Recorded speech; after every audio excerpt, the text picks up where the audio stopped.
Hello friends, आज हम light board बनाना सीखेंगे। अगर आप कोई सा भी बोर्ड वायरिंग करना चाहते हैं तो यह वीडियो आपको ज़रूर देखना चाहिए। इस वीडियो में आपको A to Z जानकारी मिलेगी। तो चलिए सीखते हैं। मैं आपको 3 से 4 पॉइंट बताऊंगा जिसे आप फॉलो करके किसी भी बोर्ड का वायरिंग आसानी से कर पाएंगे। तो चलिए सीखते हैं। देखिए, मैंने आपको समझाने के लिए यहाँ पे एक होल्डर, 2 स्विच, एक इंडिकेटर और एक सॉकेट लिया है। आप इस तरह का मतलब कोई सा भी बोर्ड उसका वायरिंग आसानी से कर पाएंगे। चलिए पॉइंट बाय पॉइंट समझते हैं। 4 पॉइंट को समझ के आप किसी भी बोर्ड का वायरिंग आसानी से कर पाएंगे। सबसे पहला पॉइंट, आपके स्विच बोर्ड में या आपके कोई इलेक्ट्रिक बोर्ड में, बिजली के बोर्ड में जितने भी स्विच लगे हों, सबसे पहले स्विच और इंडिकेटर लगा हुआ है तो इंडिकेटर, और फ्यूज लगा हुआ है तो फ्यूज, सभी के नीचे वाले टर्मिनल्स को आपस में कनेक्ट करके एक मेन फेज का कनेक्शन निकाल ले। चलिए करते हैं।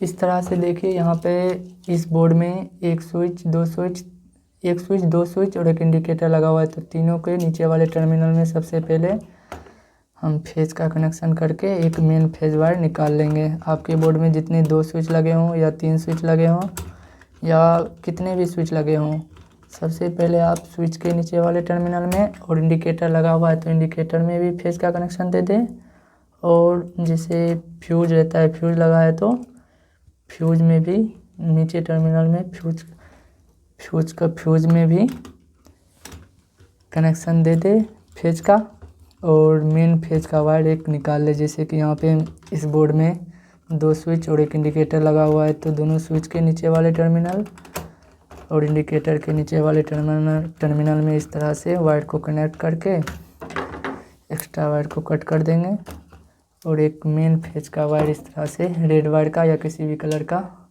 एक मेन फेज का वायर लेके, और इस तरह से आप स्विच के या इंडिकेटर के पॉइंट से मेन फेज का कनेक्शन निकाल ले। इस तरह से सबसे पहला पॉइंट। अगर आपके बोर्ड में जैसे फ्यूज, देखिए इसमें जैसे फ्यूज लगा हुआ है तो फ्यूज के नीचे वाले टर्मिनल में ज्वाइंट कर ले और ऊपर वाले टर्मिनल से इस तरह से फेज को निकाल लें। चलिए, ये पहला पॉइंट हो गया। दूसरा पॉइंट में हम सीखेंगे स्विच के ऊपर वाले टर्मिनल से आउटपुट। देखिए यहाँ पे जैसे यहाँ पे 2 स्विच लगा हुआ है तो दोनों स्विच के ऊपर वाले टर्मिनल से सबसे पहले वो आउटपुट का कनेक्शन करेंगे। जैसे आपको जिस स्विच से आपको, जैसे यहाँ पे एक होल्डर लगा हुआ, होल्डर को ऑन ऑफ करना है तो उसका कनेक्शन कर देंगे। तो स्विच के ऊपर वाले टर्मिनल में वायर को लेंगे, सबसे पहले एक छोर को इस तरह से स्विच के ऊपर वाले टर्मिनल में टाइट कर देंगे, और जिस भी उपकरण को आपको ऑन ऑफ करना हो, चालू बंद करना हो, उसके एक पॉइंट में आप इस तरह से, जैसे यहाँ पे होल्डर है, इसको हमको ऑन ऑफ करना है तो यहाँ पे कनेक्ट कर देंगे इस तरह से। इसी तरह से यहाँ पे हमें इस सॉकेट को भी ऑन ऑफ करना है, चालू बंद करना है, हमेशा इसमें लाइन नहीं रहेगा। तो इसके लिए भी इस तरह से एक वायर ले, और सॉकेट में हमेशा इस बात का ध्यान दे, राइट साइड ही फेज का कनेक्शन होता है। तो स्विच से जो आउटपुट होगा वायर, वो यहाँ पे देखिए L लिखा हुआ है यहाँ पे कनेक्शन करे। तो स्विच के ऊपर वाले पॉइंट से सॉकेट के L वाले पॉइंट में हमेशा कनेक्शन दे। इस तरह से आपके बोर्ड में जैसे जितने भी स्विच लगे हों उसके ऊपर वाले टर्मिनल से जितने भी सॉकेट हो या बल्ब होल्डर हो लगा हुआ, उसको इस तरह से कनेक्ट कर लेंगे इस तरह से।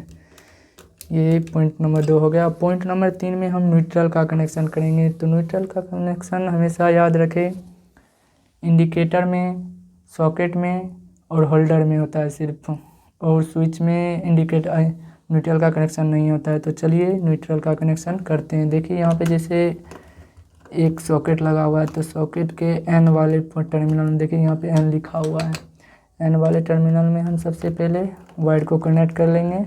ब्लैक वायर है यहाँ पे, इस तरह से वायर को कनेक्ट कर ले। उसके बाद इस तरह से इंडिकेटर में भी न्यूट्रल दे दें, क्योंकि इंडिकेटर को फेज और न्यूट्रल दोनों की आवश्यकता होती है। अगर आपके बोर्ड में इंडिकेटर नहीं लगा हुआ है तो आप सीधे जैसे सॉकेट में और सिर्फ बल्ब होल्डर से एक मेन न्यूट्रल का वायर निकाल ले इस तरह से। देखिए इस तरह से टाइट कर ले और एक यहाँ पे न्यूट्रल का पॉइंट होल्डर में भी दे दें, क्योंकि होल्डर में भी न्यूट्रल और फेज दोनों की ज़रूरत होती है। इस तरह से, और एक मेन न्यूट्रल इस तरह से ले ले, और जहाँ जहाँ ये न्यूट्रल बाहर गया है वहाँ से आप न्यूट्रल का कनेक्शन ले सकते हैं। तो मैं यहाँ पे सॉकेट के इस वाले टर्मिनल पे मेन कनेक्शन यहाँ पे जॉइंट कर देता हूँ और इसे बाहर निकाल लेते हैं। इस तरह से जॉइंट करके यहाँ पे इसको टाइट कर लें। इस तरह से आप आसानी से किसी भी बोर्ड का वायरिंग आसानी से कर पाएंगे। देखिए एक बार और समझ लीजिए। सबसे पहले आपके बोर्ड में जितने भी स्विच लगे हैं उसके नीचे वाले टर्मिनल, अगर इंडिकेटर लगा हुआ है तो उसके भी नीचे वाले टर्मिनल में दे दें। इस तरह से कनेक्शन कर ले और एक मेन फेज का वायर इस तरह से निकाल ले।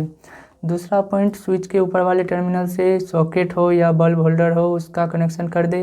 और पॉइंट नंबर 3 में न्यूट्रल का कनेक्शन करेंगे। तो न्यूट्रल का कनेक्शन देखिए सॉकेट में, इंडिकेटर में और ये बल्ब होल्डर में। इस तरह से अगर आपके बोर्ड में 2 सॉकेट लगा हुआ है तो दोनों सॉकेट के एंड वाले पॉइंट में जोड़ ले, और 2 होल्डर लगा हुआ है तो दोनों होल्डर के एक एक पॉइंट में न्यूट्रल का कनेक्शन दे। तो इस तरह से आप आसानी से किसी भी बोर्ड का वायरिंग कर पाएंगे। चलिए अब इसको टेस्ट करके। और एक बात, अगर आप अर्थिंग आपके घर में है तो यहाँ पे देखिए ये सॉकेट के बीच वाले पॉइंट में अर्थिंग का कनेक्शन होता है। एक दूसरे कलर का वायर ले ले और यहाँ से अर्थिंग का कनेक्शन निकाल लें। इस तरह से आप आसानी से किसी भी बोर्ड का वायरिंग अपने घर पे ही कर सकते हैं। चलिए अब इसको चेक करके देखते हैं। इस तरह से मैंने पहले से ही छेद करके रखा था। इस तरह से वायर को निकाल ले और इस चारों स्क्रू को टाइट कर ले और यहाँ पे एक 2 पिन प्लग लगा ले या डायरेक्ट जोड़ ले। चलिए 2 पिन प्लग और इसको टाइट करने के बाद आपको दिखाते हैं। इस तरह से देखिए मैंने इस बोर्ड का स्क्रू और यहाँ पे 2 पिन प्लग लगा लिया। इसको चलिए अब चेक करते हैं। देखिए मैंने इसको सबसे पहले बोर्ड से यहाँ पे लाइन आया, यहाँ पे देखिए ये ग्लो करने लगा इंडिकेटर।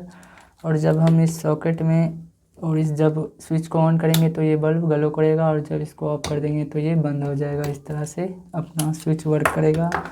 और इस होल्डर में जब हम बल्ब को ऑफ करेंगे तो ये ऑफ हो जाएगा, और जब इस स्विच को ऑन करेंगे तो ये इसमें ऑन हो जाएगा। इस तरह से आप आसानी से अपने घर पे ही इस तरह का बोर्ड हो या किसी भी तरह का बोर्ड हो उसका कनेक्शन आसानी से कर सकते हैं। या अगर यह वीडियो आपको कहीं से भी थोड़ा सा भी अच्छा लगा तो ये वीडियो को एक लाइक ज़रूर करिएगा। और मेरे चैनल पे नए हैं तो मेरे चैनल को सब्सक्राइब कर लीजिएगा, क्योंकि इसी तरह का वीडियो डेली इस चैनल पे आते रहता है। मिलते हैं कल के वीडियो में। धन्यवाद।